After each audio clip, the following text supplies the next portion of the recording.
काली पीली झूठ काय को बोलता है रे, काय को अपुन को बचाने का कोशिश करता है। अबुन जीना तान के बोलता है रे, अबुन मारा रे वो भाव को, अबुन मारा रे वो बन्नू को, और अबुन इच मारा रे वो साला चिमटे को दबाए। क्या करेगा रे तुम? फांसी देगा अपुन को तो दियो, अपुन को वैसे नहीं रहना रे तुम्हारी दुनिया में, खलास। देखना वाह भाई की बड़ी अच्छी मिक्री है शाहरुख खान की कर रहे हैं। पहले भी कहीं किया है आपने ऐसे?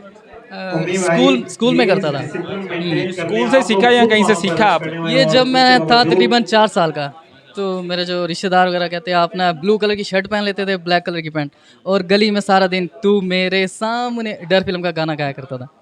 कहीं से ये शौक पैदा हुआ, कहीं से सीखा नहीं? शाहरुख सर से सीखा, मैं उन्हें अपना उस्ताद मानता हूँ। जैसे कि शाहरुख सर दिलीप को मानते थे और मैं उन्हें अपना उस्ताद के बिना कुछ भी नहीं कर सकता कोई इंसान, मेरा ये मानना है।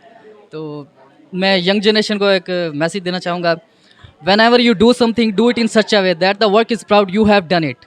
यानी किसी भी काम को आप करें तो उसे इस तरह करें कि काम को भी गर्व हो कि आपने उसे किया है। ठीक है, भाई बड़े अच्छे शौक रखते हैं, इन्होंने कहीं से सीखा भी नहीं और इनके बड़ा अच्छे जज्बात हैं। हमारी इनके साथ दुआएं कबूल हैं। हम दुआएं करते हैं कि अल्लाह पाक इनको कामयाब करे और अंदर जाके ये अच्छा ऑडिशन